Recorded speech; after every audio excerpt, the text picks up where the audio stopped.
for homework, they're always like rush. And I intentionally give 20 days this time, but you know, I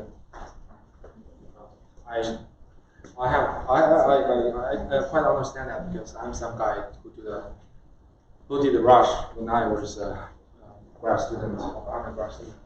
Totally understand. But still, I'm trying to keep emphasizing start early, so we won't suffer from this kind of anxiety, right? To catch up deadlines. Although I have many deadlines to catch up as well, not for homeworks, for many others. So first, we're gonna release our last homework today. So the due will be December 8th, 2 days before the final exam. So you have like 17 days to finish homework. So I still think that should be sufficient. And but again, I know it's approaching the end of the semester, so I'll still recommend you guys to start early, especially if you want to debug. All of the problems are practical problems. You have to implement and debug your algorithms. To debug, you should stay still and peaceful. If you kind of rush for deadline, it might be like you work hard, but you still are stuck by some stupid bugs, right? So start earlier. And also considering that you might have like multiple deadlines, right? So our course project due will be after the final exam. So that will be December 13th. I think this Friday of the exam week. But that's a hard deadline. I won't allow any extension for that because that will be the end of this semester. I cannot extend beyond the scope of the whole semester. But that means like if you have finished our project, you only spend you have like 3 days to write down your report. I think that should be more than sufficient. Does it make sense? Is the homework 5, is it just sampling method, or does it also contain neural network? Contain this. Yeah. But don't worry. After today's lecture, you should be able to do you should have sufficient knowledge to do all the homework problems.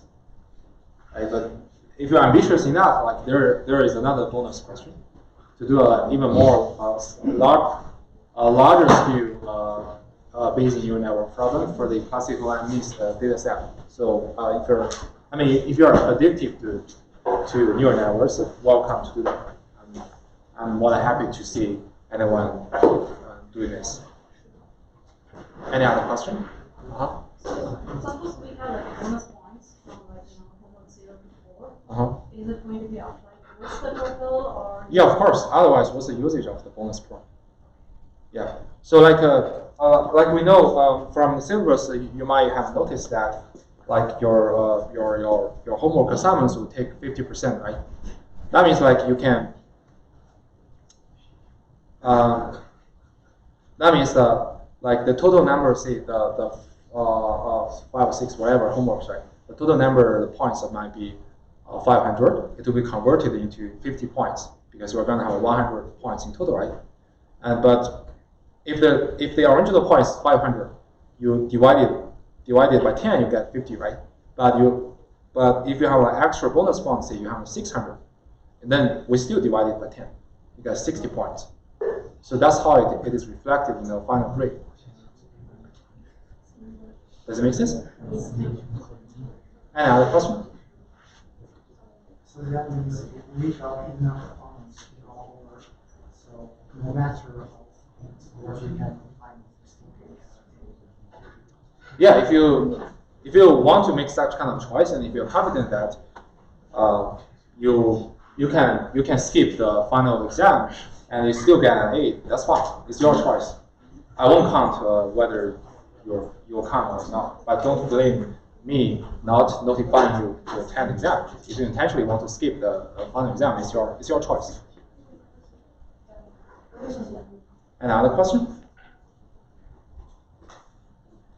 Okay, great. So today we're going to talk about Bayesian neural nets, a very hot and popular topic. So if we look at, if we like step back and look at the whole thread through which we're discussing in this semester, we see that we first introduce quite a large amount of foundation knowledge. Without them, we cannot discuss any probabilistic models, right? And then we introduce a set of like common use, classical, very useful expressive models called generalized linear models. And then we introduce a powerful tool to build up arbitrary probabilistic models like graphic models, right? But at that point, then we stop. Right? We start talking about probabilistic models because we think we have like enough knowledge to construct various models. It is urgent for us to address the computation issue, right? If you cannot compute, you cannot ask me a model given a set of data examples, then no matter how elegant your model is, it's totally not useful. That's why then we spend quite a few weeks introducing different types of the inference algorithm like Laplace approximation, variational inference, Markov-Chain Monte Carlo sampling, right? So I have almost introduced all the necessary and very important inference techniques. Now we think we have enough tools to address computation issue. Now things got to circle back. We'll look at what else probabilistic models we might be interested in. Right? So in the remaining few lectures, we'll mainly focus on Bayesian neural networks because it's very useful, very popular, and very powerful. And if we have some time, we might introduce a type of non-parametric Bayesian model called Gaussian processes. And you'll see that although these two types of models look very different to each other, they belong to the same different cosmos, but they have like striking, strong connection. So you see like all kinds of Bayesian neural networks can be considered as their limit can be considered as a type of Gaussian process. Even like deep neural nets, you have like deep Bayesian neural nets. If you take a limit to make their y to be infinitely large under a certain prior distribution on the weights, it will converge to some Gaussian process models. So it's very fascinating. So okay, so let us talk about Bayesian neural nets. Here is the outline. So first, I will briefly introduce what are the neural nets and what is the whole idea of backpropagation. But this is a very brief introduction. I assume you guys have at least have some weak concept about the neural nets. That should be sufficient. And also, I want to deliver the core idea of backpropagation, not to give you a hand instruction how to calculate backpropagation, because it's really trivial and mechanical. And even more important, nowadays you won't need to implement backpropagation by yourself. There are a variety of libraries to do it automatically. And then we'll introduce the idea of stochastic optimization. So that's the foundation technique to train the modern deep neural nets and neural networks. And we'll say that what is the key idea? Again, like there are many mature, efficient stochastic optimization libraries. So you won't worry about the implementation as well. But you should know what is the underlying idea. And then we'll introduce the definition of Bayesian neural networks and how do we construct a probabilistic version of neural nets. And what's the goal of inference for Bayesian neural nets? Then we'll introduce the Bayesian inference for Bayesian neural nets. This algorithm is called Bayes by backpropagation. For briefly, we can call it triple B algorithm. And this is essentially a simple combination of variational inference and the so-called reparameterization trick. So the reparameterization trick is kind of a foundational trick for neural network training. So that essentially comes from stochastic optimization. So you see that when we know what is the key idea for stochastic optimization, with our knowledge about variational inference, this algorithm is really straightforward. And then we'll introduce auto-encoding variational bits. It's another inference method. It's an inference method for another type of neural nets. It's called autoencoder. You can consider as a way to do a neural network version of dimensional reduction. And finally, if we have time, we'll introduce the general adversary neural networks, and namely GANs. It's kind of a buzzword recently because there are many fascinating applications For example, you can fix some Picasso's pictures, drawings. You can fix some faces that's really looks like human faces, but it was generated by computer programs. So they were implemented by general adversary neural nets. So first, what are neural networks and what are backpropagation? Right? So first, neural networks are a very old topic. Its invention can be traced back to 1940s in the last century. Right? So it was funny that when I taught machine learning entry level class, some students came to me and asked why, Professor, you do not spend a long time introducing this newest technique, the hottest technique, neural nets. I feel kind of embarrassed because this is really not a topic. It was very old. It's a very classic topic. I'm not saying it's outdated. It's actually frontier research. Right? So the invention of artificial neural nets come from people's observation from the human beings or animals' neural system. So they found that in the neural system, the basic unit are some kind of neurons. And the neurons are densely connected to each other, sending out and receiving messages and coordinately process some messages. Motivated by this kind of actual neuron structures, people invent the so-called artificial neural nets, but don't take the similarity seriously. If you find some serious researcher in neuroscientists, some scientists, they might be pissed off when you say, look, my artificial neural net is very similar to real neural nets. They won't agree with that. Because artificial neural nets are ignore many important fundamental properties in actual neural system. But interesting, I once asked a research scientist from Google Brain, asked them why now people are trying to simulate real world neural system, right? Did they compare with this kind of more closer to the real neural system? This more real neural networks, what's their performance? And they said, unfortunately, they are far worse than artificial neural nets. So you see, so something there must be something some barrier here, right? So we know that like human beings' neural system is very complicated and is much better than the best artificial neural networks. I mean, in machine learning area. But even you simulate this kind of biological neural network, your performance is far worse than those oversimplified artificial neural nets. So there must be some barrier. So then how can we view an artificial neural net? So you can view it as a function. An artificial neural network is essentially a function,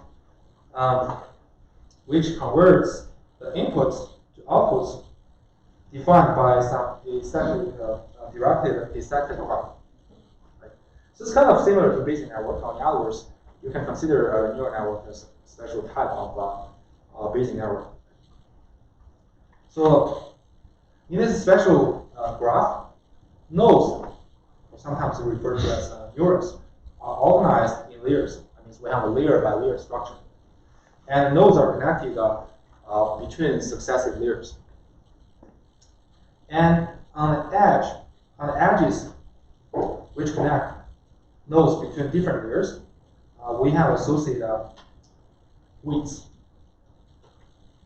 So given a set of input nodes, so the input nodes represent the input feature vectors. You can consider that, right?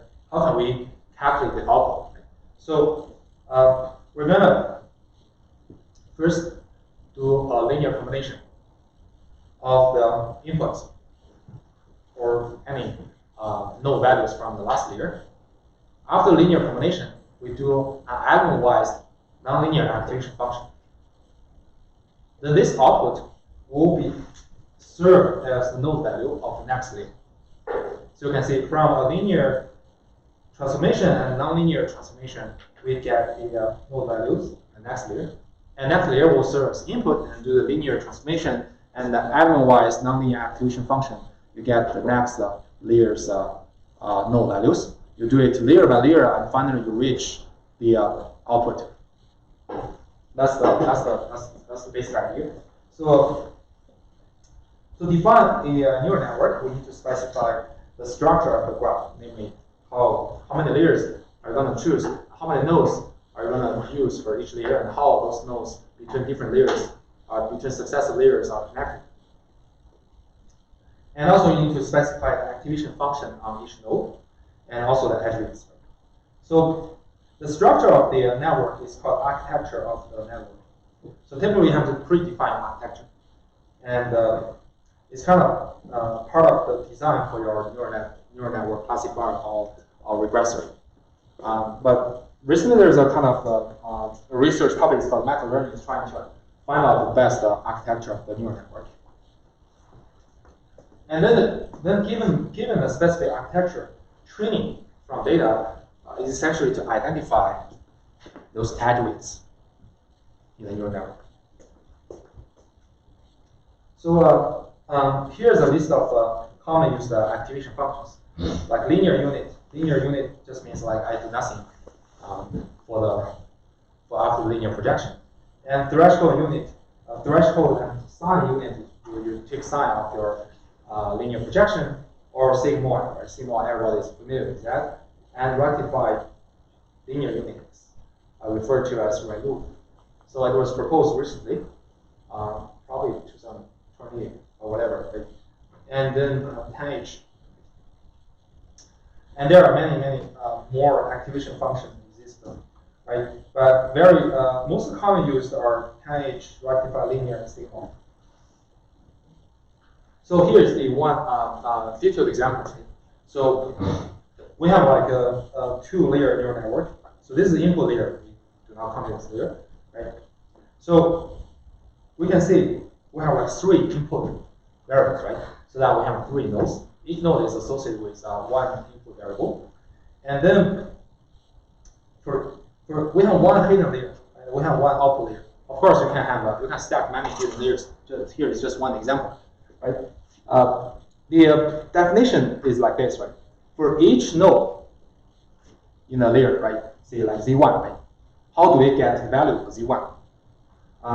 We'll first do a linear combination of the node values connecting to Z1 in the previous layer. So here, that will be the input nodes, right? Z x0, x1, x2, right? And when we do the linear combination, we actually do the weighted linear combination. The weights are associated with the edges which connect to Z1, right? Then after we do the linear combination, we perform some nonlinear activation functions, the sigmoid, to obtain the Z1 value. So if we look at the calculation of Z1, it's here. So W01H represents the edge weight which connects X0 and Z1. Right? And W11H represents the edge weight connects to X1 to Z1. Similarly, W21H connects X2 to Z1, right? This is weight. So here X0 is intentionally set to 1. So it's just like a bias or intercept, whatever, right? So actually, this is a linear combination of the nodes which connect to Z1, right? And after that, we'll perform some nonlinear activation function on this linear projection. You can choose sigmoid, you can choose 10H, you can choose ReLU, whatever, right? So you get your value of Z1. And similarly, you can get your value of Z2, and the linear combination is finished through another set of weights associated with edges which connect to Z2. And then you apply the same activation function to get Z2, you get Z0, and then you get Z0, Z1, Z2, Z0, then you do the linear combination of the intermediate layers node values to obtain output node Y. But here there is a convention, that is, to generate the output, I won't apply any nonlinear activation function. I just do a linear projection of the node vector in the last layer. There's no necessity to to remove the sigma. It's just some kind of convention. You can add some nonlinear activation function if you want. Doesn't matter. So to train the neural networks, we can see the output is essentially a function of those weights, right, on those edges, as well as the input nodes, right? So you can define any loss functions. Say you can define square loss, which is a square of difference between your ground truth y star and your output.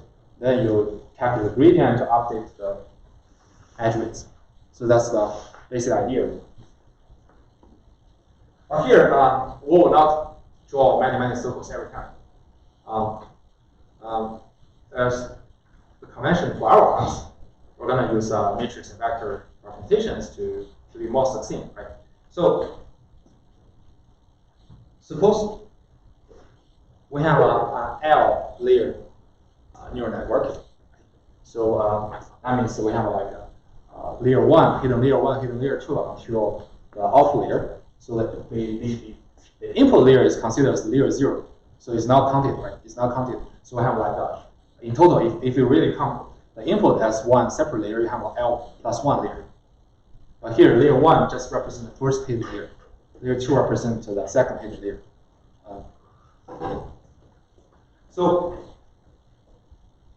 we represent the nodes in each layer by a vector. So x0 represents the input node vector, input layer vector, which is the input vector, right? x1 represents all the node values in the second layer, not second layer, in the first hidden layer, right?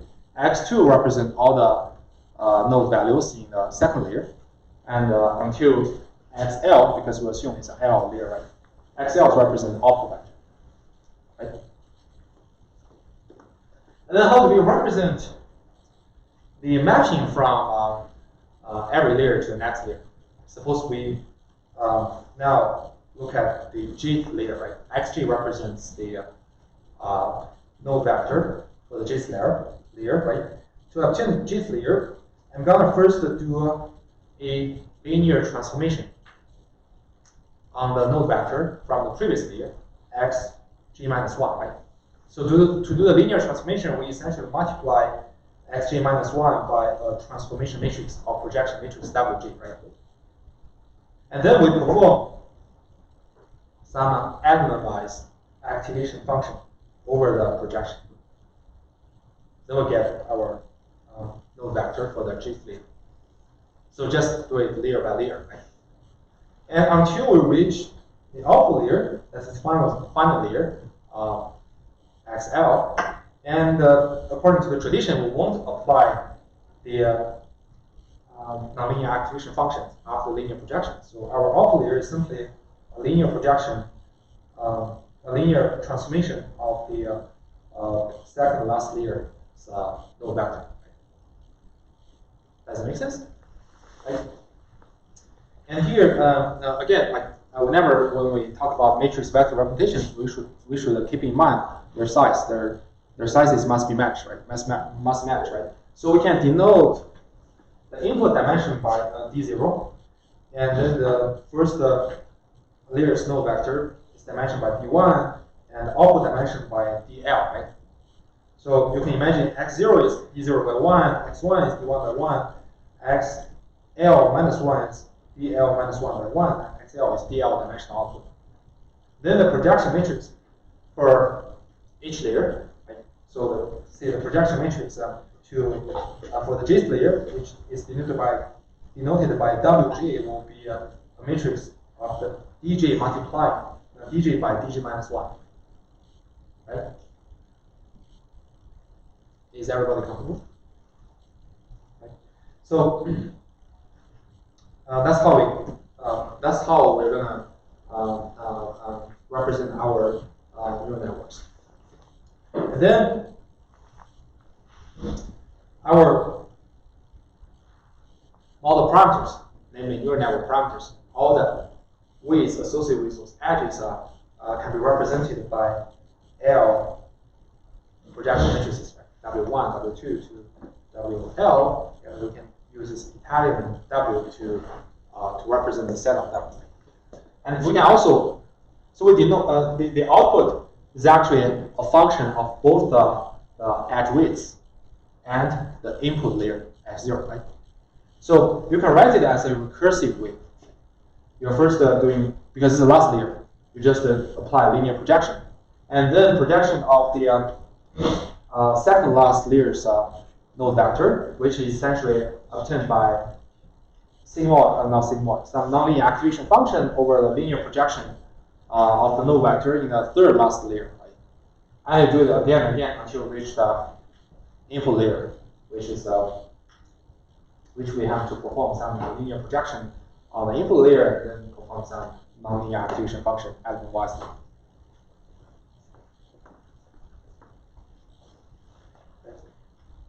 So from our definition, we can see that to compute the output, you need to start from the bottom level, namely the input layer. So this is the input layer, right? You have to start from the input layer and then sequentially pass each layer.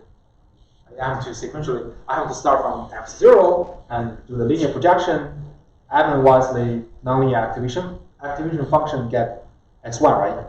The node vector for the first layer, and linear projection, nonlinear activation x2, and you sequentially finally reach the top layer, which is the output layer, xl. So this procedure is called forward pass, because I'm starting from input to output. So that's how we do the prediction, right? I mean, every time when I have a new input feature vector, I want to use the output of neural network for prediction. I'm going to do the forward pass, right? But in a training procedure, we have to use the so-called back propagation. That means our calculation of the gradients is in the reverse order. We start from the top layer, the output layer, and then move back to the input layer. So what is the idea of back propagation? So in general, if you want to train a neural network, we're going to minimize a loss function. Right? A loss function on some training set data D, which might consist of like n input and output pairs. So we can define a loss function, say a square loss, where the most commonly used loss is a summation of the square difference between each training output and the output of the neural network with the corresponding input as your input, right?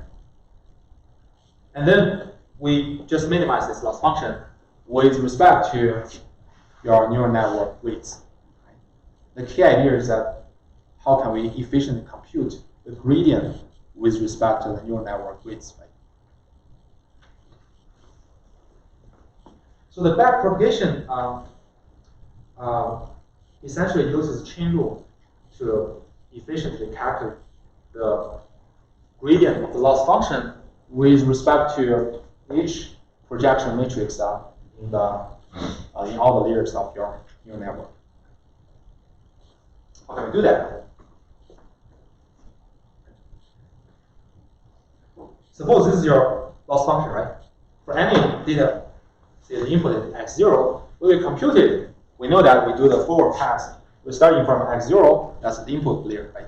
We do the linear projection, nonlinear activation, linear projection, nonlinear activation function until we reach the output layer. In the output layer, the output vector will be thrown into the loss function to calculate loss, right? So now we want to calculate loss with respect to all the projection matrices. How can we do that?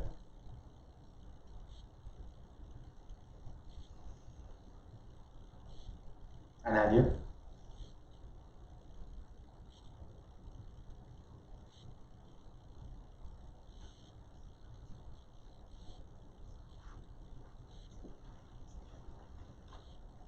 So you can see those XL, XL minus 1, XL minus 2, X1, X0 are just some intermediate results, right? So those intermediate results are function of the projection matrix associated with them and function of the intermediate results from the previous layer, right? So the idea is that I'm going to sequentially calculate the partial derivative of your loss with respect to each intermediate values, XL, XL minus 1, etc. Right? And then I use chain rule to calculate, to first calculate the partial derivative of the intermediate results with respect to the associated projection matrix and the previous intermediate results. Then I just multiply with my current partial derivative, which is the loss, or gradient loss with respect to the current intermediate results. Then I can obtain the partial derivative of total loss with respect to the current projection matrix, right? So that's the basic idea. So to see the detail, right? To see the detail, we can take a look. Suppose we arrive at any intermediate layer, like L, small L layer, right? And suppose we have the partial derivative of the loss with respect to the intermediate node vector XL. Right? So how can we calculate the partial derivative of the loss with respect to the projection matrix WL? How can we do that?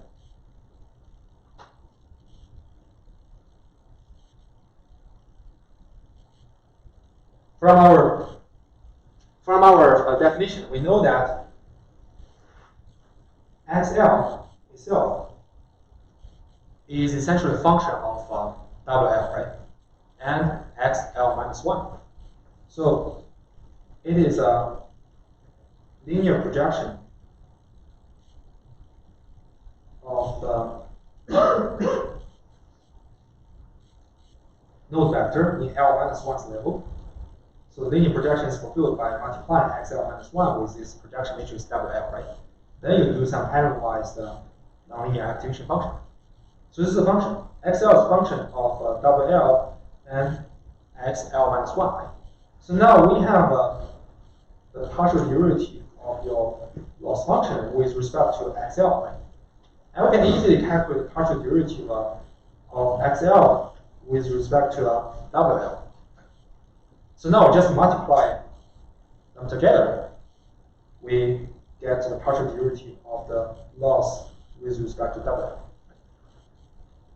And similarly, we just multiply the partial derivative of L with respect to XL with the partial derivative of XL with respect to XL minus 1.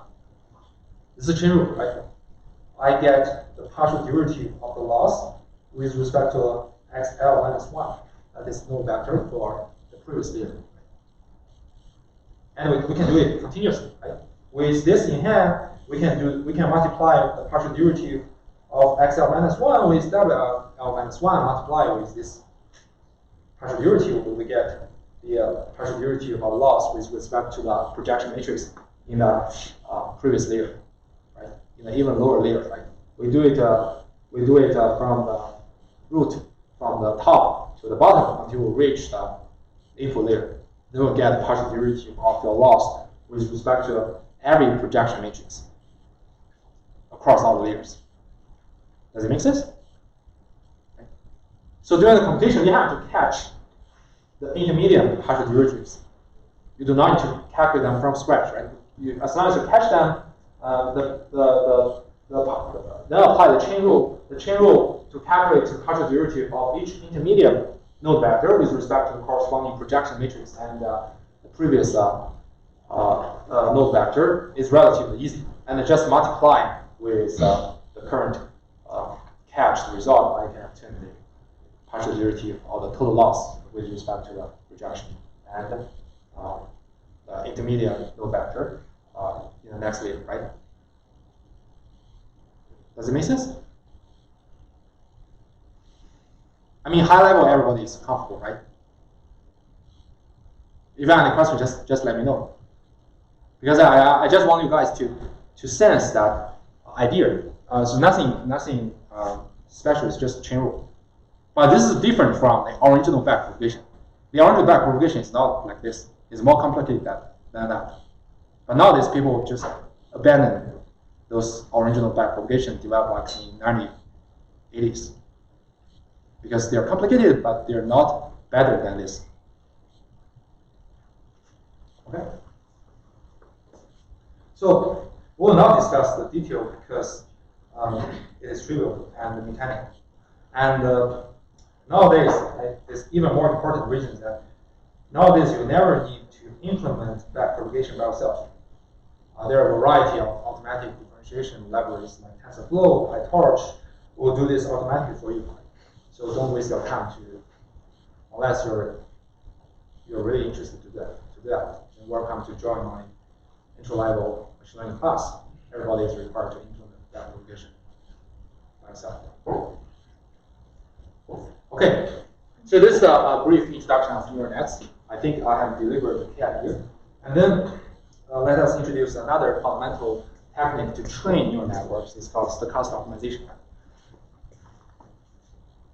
So what is stochastic optimization?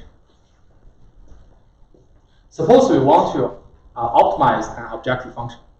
So let us forget about what is form of objective function.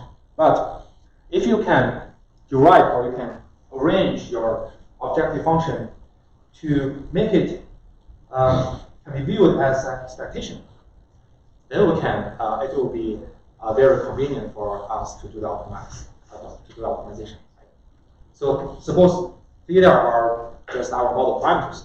It could be our neural network weights, or could be any other models like variational model evidence lower bound, all the variational parameters, or whatever. Right? If you can arrange your objective, training objective, to be some expectation of a random function. So random function is a g function of your parameter theta and some random parameter u. And turns out that your objective function is an expectation of your g function under some distribution of u, p of u.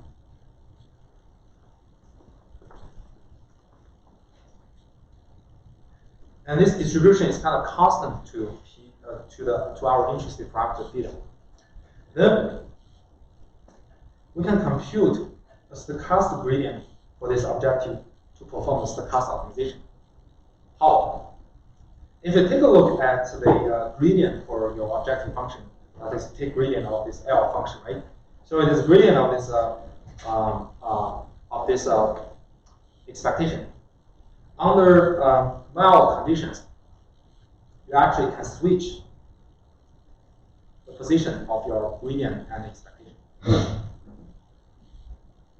If you write it as an integral, you can say, so the expectation is just integral of p of u and this random function g theta u, right? So that basically means that I can move this gradient inside the integral and in front of this g function, and then do the expectation. That's it. But it doesn't mean like under any conditions that will satisfy, but under a mild condition, you can switch them. And what's the benefit that if we can write the gradient of your objective function as the expectation of the gradient for some random function.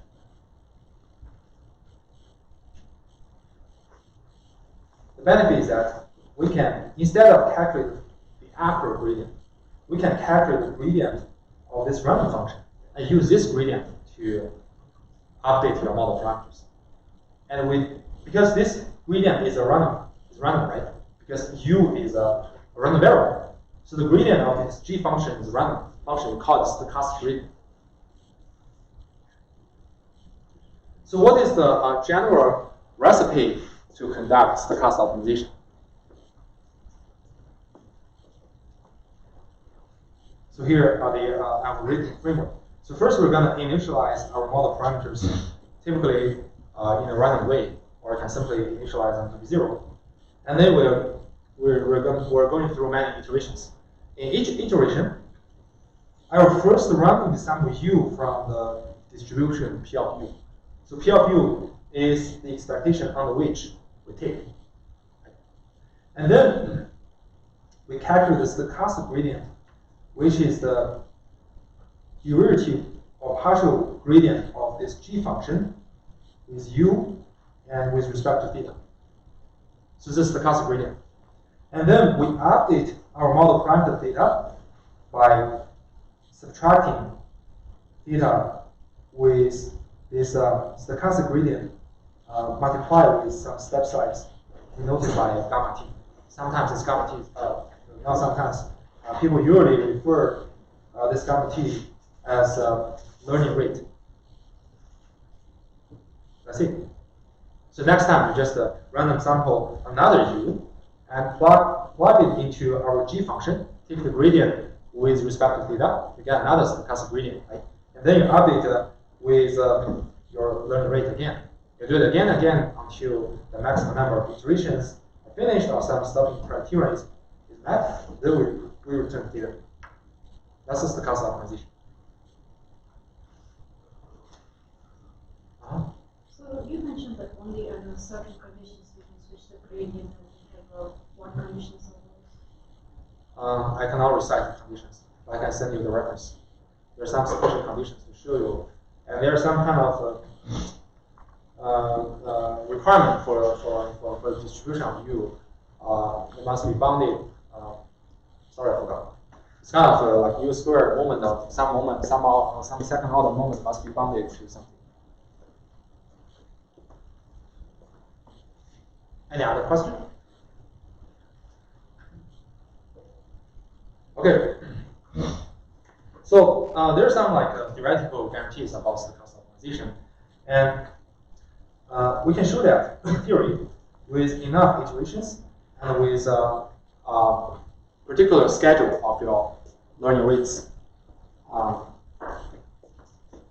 The stochastic optimization will converge almost surely to some local minimum. So almost surely means with probability 1.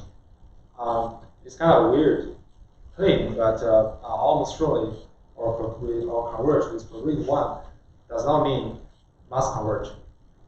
There is difference here. It just means that it will converge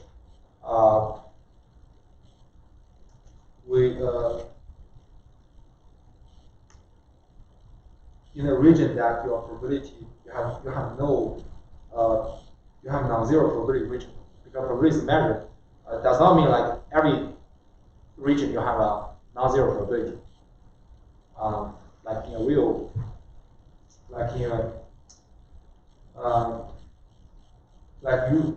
probability density, right? The density, the probability for any for a random variable taking a specific point is 0. Although probability of you taking any non-empty set is non-zero, but if you take a probability that your variable takes some specific point, it is 0. So it just means like in your probability measures, that's kind of impossible event. But that does not mean this event will never happen. Just a little confusing statement to give you an impression that almost surely convergence does not mean mass convergence. Just be aware of this point. But in practice, you can approximately assume that it will converge. And what kind of schedule of your learning rate in the gamma t will ensure your stochastic optimization converges to some local minimum almost surely. A sufficient condition is called square summable, but not summable. So what does it mean? It means that if you consider this series, that is the summation of square of the learning rates from step 1 to step infinity. It requires that this summation, this is series, must be upper bounded. It's not unbounded. But at the same time, if you always sum all the learning rate from step 1 to step infinity, it must be unbounded. So you see the difference, right? So if you just add them together to infinity, it's just unbounded. But if you take square and do the summation, it must be unbounded. Under these circumstances, you can show that your stochastic optimization will converge to any local minimum with probability 1. Right? So intuitively, I can explain to you what does that mean. Right? So the first square summable just means that you are not going to drop too crazy. So remember, like stochastic optimization is like for example, my optimization goal is to drive to my home, right? But unfortunately, I got drunk, right? I drink a lot of wines, right? I got drunk, right? Although on expectation, I know my home is in that direction, right? But when I drive that, I just randomly turn my wheels, right? I drive here, drive here, drive here, drive here. So adjusting every time when I drive for a distance and then turn my wheel and drive another distance. So how does this distance setting up this distance can guarantee that although I am heavily drunk, but I'm still have a probability 1 to arrive at my home. So the square summable just means that you won't like drive crazily, like you won't drive 10 miles without any turning up your wheels. And the summable just means that you won't brake in the middle of your way. That means every time you just move enough distance, and finally you're going to arrive at home. It's kind of a trade-off. Right? You cannot drive too crazy, right? But you cannot stop. You should drive every time, but you should not drive too crazy. That's the intuition for these two conditions, right? So here are two concrete examples for the schedule of learning rate. Both of them satisfy this square summable but non-summable properties. That means you can use that to tune your stochastic optimization algorithm. It will work, but right now you won't to worry about how to schedule your learning rates because there are many ways to determine that, and it's a hot topic in stochastic optimization is a hot topic in machine learning research. And it turns out that the learning rate not only guarantees convergence, but it's critical to the convergence rate. So some kind of learning rate converges slowly, but some kind of learning rates converge fast. So the many theoretical analysis, and there are many works that develop learning rate schedules.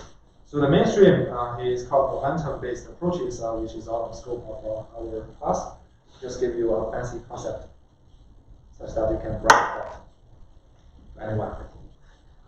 And most popular approaches about stochastic optimization include ADAM, nearly all the state-of-art neural networks are trained with ADAM. And then ADA grid has very nice theoretical properties, but it's not, on average, not as good as ADAM, ADA delta, etc. And there are also well-developed libraries, and you do not need to implement them yourselves. Again, I want us to use them as a black box tool, and then train on Bayesian neural networks or whatever stochastic inference algorithm for these models. So, any questions so far? So now I want to explain why stochastic optimization is so important. If we take a look at the most machine learning objective function or loss function, whatever, you'll see that the loss function is usually can be written as a summation over the loss function of each training example. I suppose I have 1 billion, 10 billion training examples. So my big N is 10 billion training examples. And obviously I cannot load all the data into a memory and sequentially calculate each loss and then calculate the gradient. It's really slow, right? And if we can partition the training data into many batches, so B1, B2, so each mini batch you can say, okay, only includes 100 examples. But you can imagine like you have many batches. And then you can arrange your loss function as a double summation. First, in the outside summation, I'm gonna sum over many batches. Right? So U represents the index of your mini batch. It's gonna go through the first mini batch, second mini batch, until the last mini batch. So we have total n over b mini batch. B is the size of the mini batch, right? And then the second summation, I'm gonna sum over the loss function of each training example in the mini batch. Right? Sum over inside the mini batch. So they are totally equivalent, right? And now for the inner summation, I'm gonna multiply the loss with a fraction n over b, with this number of mini batches. And equivalently, I can multiply its inverse in the outer summation. Right? So it's b over n. And then the interesting happen is that we can view this double summation as an expectation. That means I view u here as a random variable, the index of mini batch as a random variable. I just randomly pick up a mini batch every time. And the chance that I pick every mini batch is equal. It's just the size of the, so P of U equals to any mini batch. It's just the size of the mini batch over the total number of the samples. So it's kind of uniform distribution over a finite number of mini batches. And then we can calculate the expectation of the loss functions, the summation of loss functions inside the mini batch, multiplying with this ratio, right? So they're the same. If you calculate this expectation, it is a double summation because you have to enumerate every value of u, right? And then multiply with the probability you take this u. That is double summation. So now we can convert my total loss function as an expectation, right? And the inside expectation, we just calculate the summation of loss function over the samples in the mini batch. Each mini batch only has 100 examples, for example. So the calculation of this loss function summation is very simple, right? You do not need to load like 10 billion examples into memory. Just calculate 100 loss functions over 100 mini batch samples. And then you can use this. You can calculate the gradient inside this expectation as a stochastic gradient, right? And then you update the model parameters that way.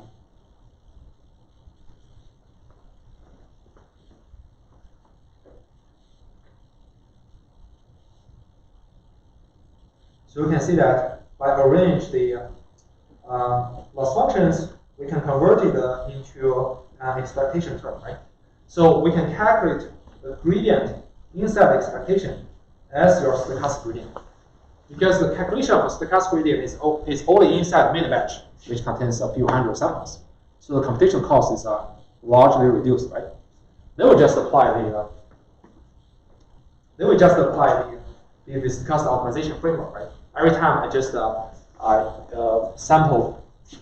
uniform sample a mini batch index u, right? And then pick up the corresponding mini batch, and then calculate the gradient of the loss functions over the mini batch samples, use them as a stochastic gradient, then update model parameters with some learning rate, right?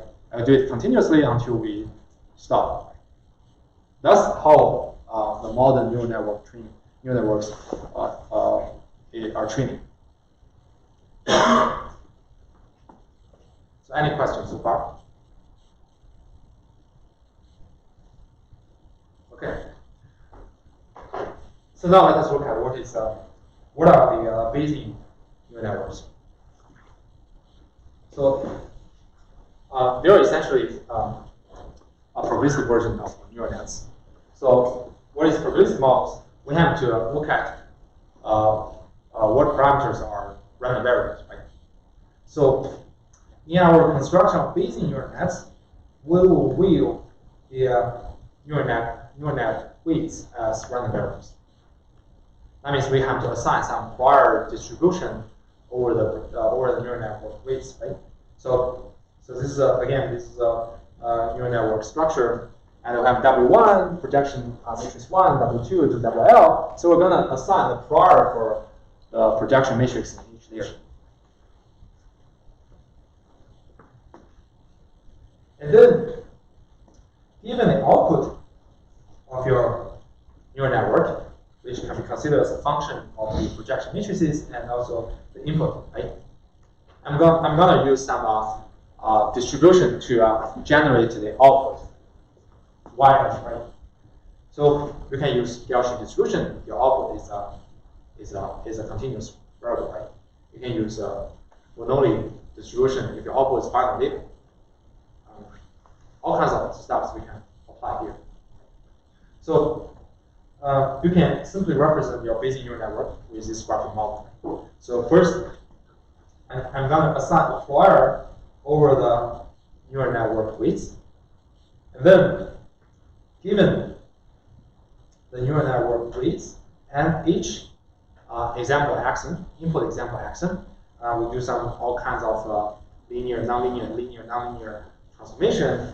And then we get output of the neural network.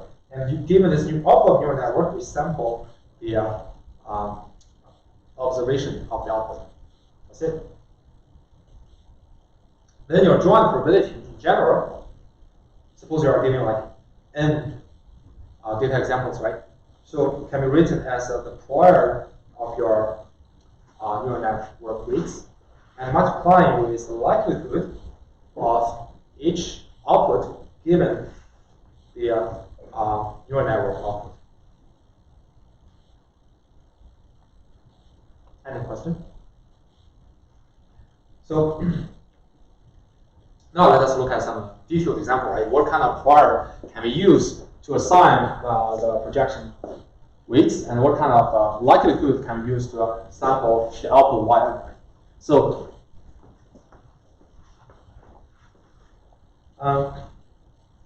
the most commonly used, and I also think it is the simplest prior we can use is just individual Gaussian. We can just assume each element of your neural network weight will sample from a standard Gaussian prior. That's it. Or you can also assume that it sample from some mean and variance, whatever. And here I want to introduce another prior. It's called spike and slack prior. And what is spike and slack prior? First, it's still factorized over the neural network weights. Means that in the prior domain they are independent. But for each individual weight, assume each weight is sampled from a mixture of Gaussian, two components, right? A mixture of what kind of two Gaussians? The first Gaussian is called flat Gaussian. The second Gaussian is called spike Gaussian. So the flat Gaussian, you can imagine, it has a relatively large variance. So it's kind of a fat Gaussian, right? And spike Gaussian you can consider as a very small variance, say 10 to minus 3, 10 to minus 6. So you can imagine that your spike Gaussian will have the density concentrate 0, right? And the mixture coefficient is parameterized by this pi. So you can imagine sampling from this spike and slack bar has two steps. So first, I'm going to sample an indicator variable s from some Bernoulli distribution parameterized with pi, right? And I have a chance of pi to sample s to be 1, and the chance of 1 minus pi to sample s being 0, right? And then given s equals to 1, I'm going to sample the weight w from this fat Gaussian. Otherwise, I'm going to sample w from this spike Gaussian. So here's the example. Like say I can set pi to be 0.5, means that I have an equal chance to sample W from a fat Gaussian or spike Gaussian, or you can choose whatever pi you want. And I can set the variance for the flat Gaussian to be 1, variance to be the spike Gaussian to be, say, 10 to minus 3, right? So so now I want to ask, what's the usage of this spike and slab?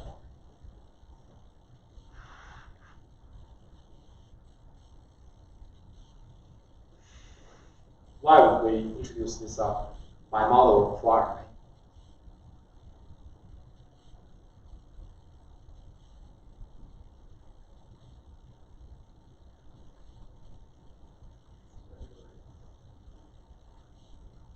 An idea?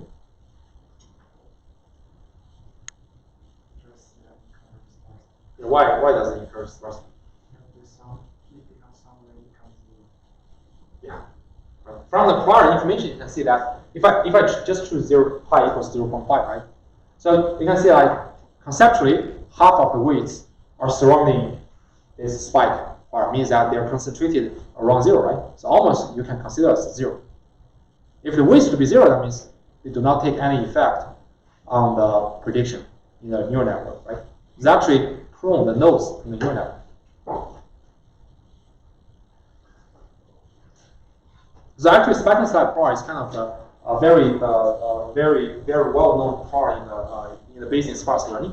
Has many nice theoretical properties over and advantages over like common use L1 penalty, those kind of things, right? But here I want to mention why we will encourage sparsity, because neural networks are really easy to overfit the data. One reason is that you always try to construct large neural nets. Like each layer you have like 10,000 nodes, and you have 10 layers of 100 layers. So you might have like millions of parameters, right? You have so many parameters to fit a relatively small amount of data. It's easy to get overfitting. So one way to alleviate overfitting is to prune some kind of weights. So this is a way to automatically prune weights, rather than you manually select which set of nodes should be removed, should be masked, right? Another famous trick is called dropout. Dropout is like I randomly cover a set of weights. I do not want them to have any function in your neural network, right? And do it layer by layer, right, every time. So now let us look at what kind of likelihood we have. So if your output, So this spike and slab like decreases the dropout, or can you use both of them together? You can use both of them, but dropout is different from spike and slab. And there's some dropout, just some like engineering trick when it was invented, but then later some Cambridge researchers they successfully interpret dropout as kind of variational inference, because they have a nice interpretation of that. It's quite influential paper. Any other question?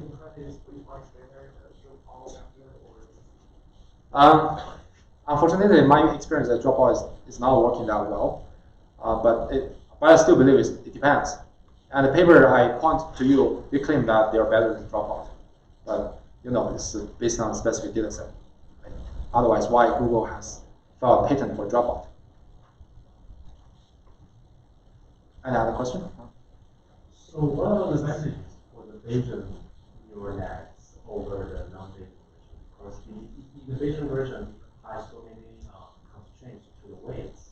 Mm-hmm. And what is the gain of these constraints? Yeah, first, all kinds of Bayesian models has a gain that you can quantify the uncertainty. When I give you a prediction, I can tell you how much confident I'm for it. I'll have for my prediction. Right? That's very important in making decisions. Right? And secondly, when you integrate your system with other systems, oftentimes you are not only wanting to inject your hard prediction. You also want to incorporate some distribution into that. That's another game. And third game is that if I want to incorporate some prior knowledge, how should I do that?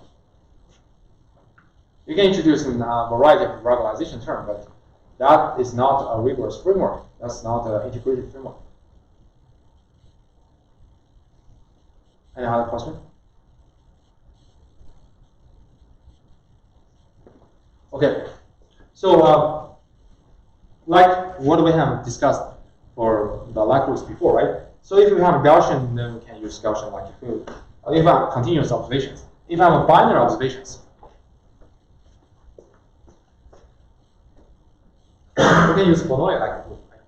So we're going to use the output of neural network and throw them into some signal activation function. Then we'll have some probability between 0 and 1, right? And we'll serve the parameter, the Bernoulli distribution, for to calculate likelihood for your observed output, right? And we can extend it to general multi-class classification problem, right? So you have suppose you have like a k classes to predict 1, 2, 3, 4, 5, 6, and 10. You have 10 classes to predict, right? So then your output dimension of your neural network will be 10 dimensional. So each element in your output vector will be taken as exponential and do the normalization. Then you will get the probability that you take class 1, 2, 3, 4, 5 to 10, right? And then you can use probability to construct the multinomial likelihood for your categorical observation. Right? And this is called Softmax function. Softmax, we have mentioned that before. You just take exponential and do normalization. The reason you take that exponential is that you want your output to be positive. Otherwise, it's not a probability values. Does it make sense?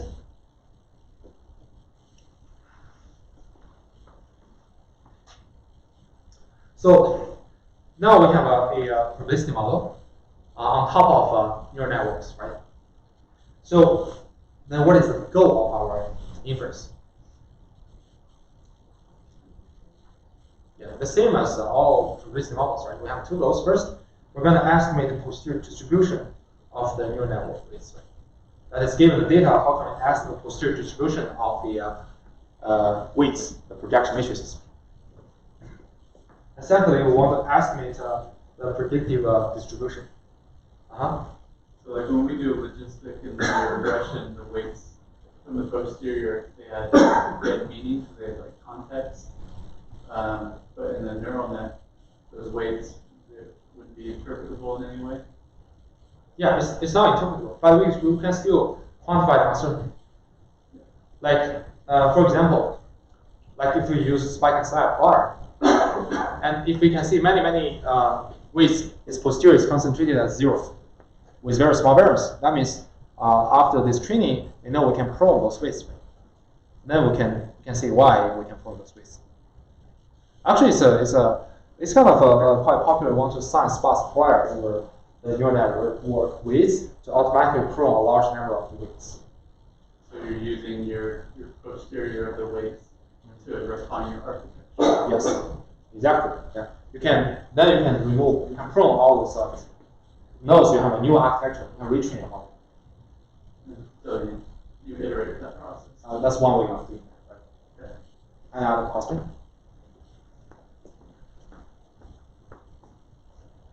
The second, we can do the predictive distribution, right? That's you have done.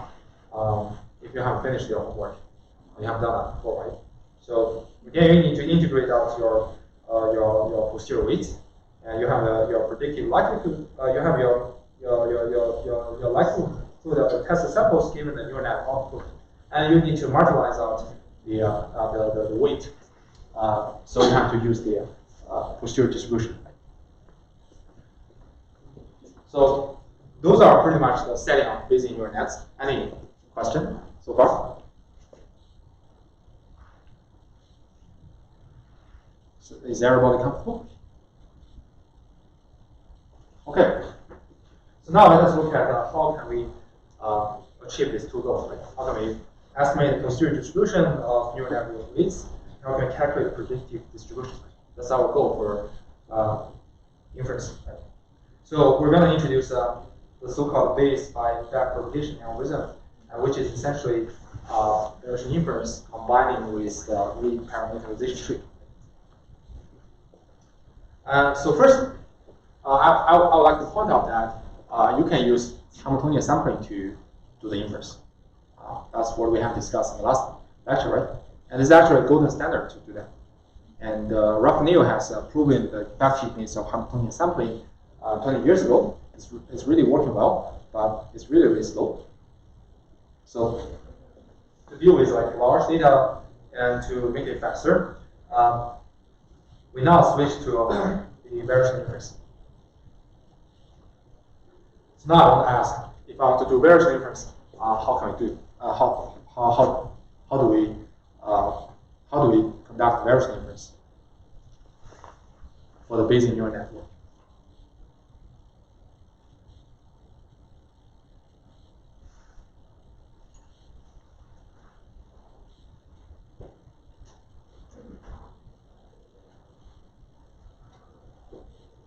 So remember, what is the essence of Bayesian inference, right?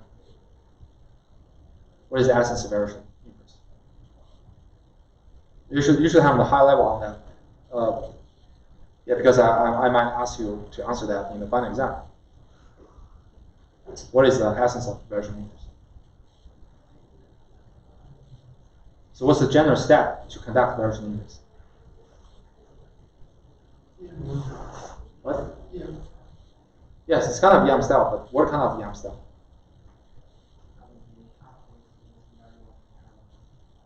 Update latent variable. So it's not very rigorous.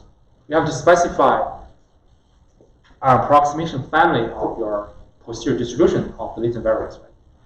And then you're gonna update your approximate posterior distribution by maximizing the so-called variational model evidence lower bound, right? This lower bound is derived from the Jensen's utility, which has the same technique from EM algorithm.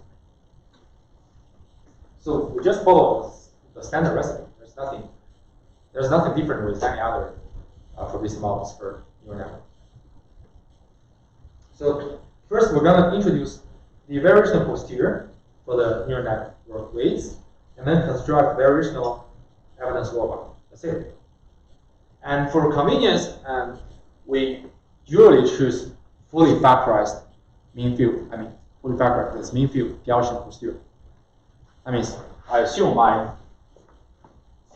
variational posterior is factorized over each individual weight, where each individual weight posterior is a Gaussian, scalar Gaussian, parameterized by its mean, and this scalar rho of I. So the reason I put some complex transformation, I first take exponential plus 1 and take logarithm, is that I want this rho I to be free parameters. If I directly optimize rho I as a variance, I have to add extra constraint that it must be positive, right? But now if I do this transformation, I can just estimate rho I as an arbitrary number, arbitrary continuous number, positive, negative, whatever. Because when I do this transformation, it always be positive.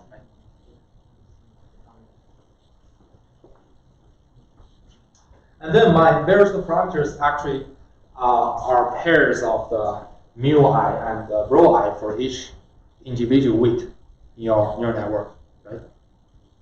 And then I'm going to use this fully factorized Gaussian posterior to approximate true posterior, then construct a variation lower bound, right? So this is a variation lower bound. So it's an expectation of, or it's an integral of the approximate posterior multiplying with log fraction, right? Log of the joint probability over the approximate posterior. Then you do the integral over the all the parameters. That is weight W, right? So this is essentially an expectation.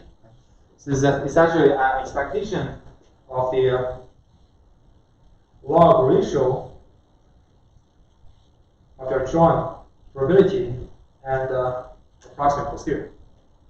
So it's Q of the W, right? So if we just use like log summation, right? Because these are product, right? log of p of w, log of p of d given w, and subtracted by log q of w, right? You can split this summation into 3 terms, right? The first term is the expectation of each log prior of each individual weight under the approximate posterior, right? And second is the summation of the expectation of the log likelihood for each data point. Okay? And third term is the entropy term, is a summation over each individual weight's approximate posterior's entropy. Right? So if we use a Gaussian prior, so this part is analytical, right? Because Q of Wi is a Gaussian, right? Scalar Gaussian. And this one, P of Wi is a scalar Gaussian. Take a logarithm, it's just a quadratic form. I can take expectations. It's straightforward. And for this entropy, it is analytical as well. You can look up Wikipedia. The formula is here. The formula for any scalar Gaussian is entropy is simply logarithm multiplying this variance with this constant 2 pi e. So now the headache is how to compute the expectation of the log likelihood for each training example.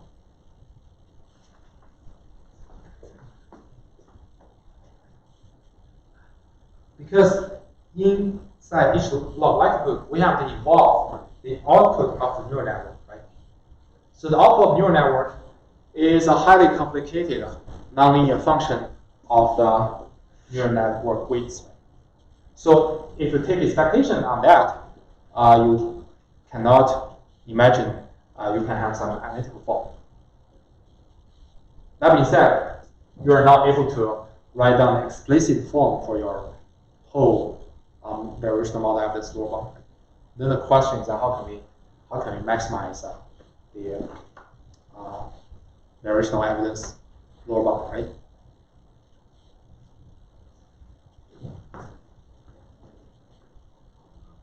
So now we seek for the help of stochastic optimization. So the key question is how do we compute the stochastic gradient for each expectation of the log likelihood of the data point, right? As we just mentioned, because it involves the neural network output, so your expectation won't be analytical. So now I want to ask, can we directly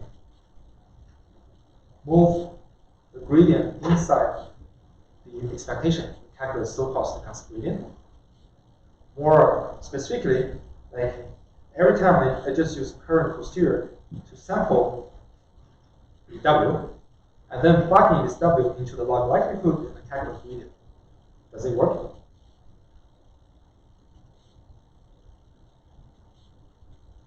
Yeah, notice this mark.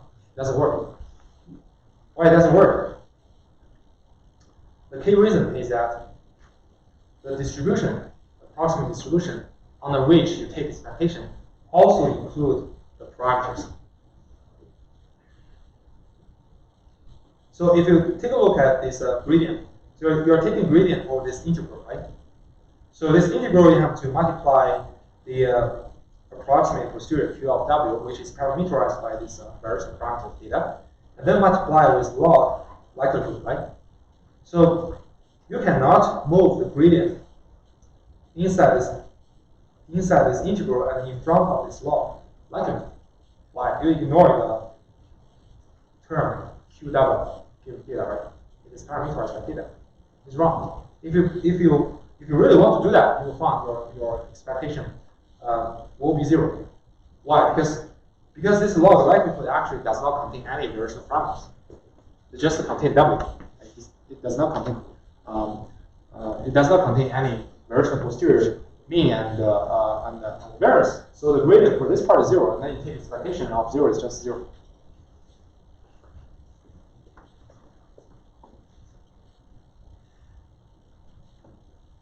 The reason is that the log likelihood itself does not include the variational parameters. So the solution is to address this problem, and we want to apply stochastic optimization. The solution is we're gonna get rid of these unknown parameters in the distribution. Namely, I do not want to take expectation under some distribution which also contain the parameters we're interested in. How do we do that? This is called reparameterization trick. Okay. So, how many of you want me to to speak for another 5 minutes to explain this key idea, or we can talk about on next Tuesday? Keep going. Okay. Nice. Because after. You have to use the command for the next What? the recorder, sorry. Yeah. Delete the camera. This last is a fraction. Will that automatically stop recording? No. I will keep recording. I will keep recording.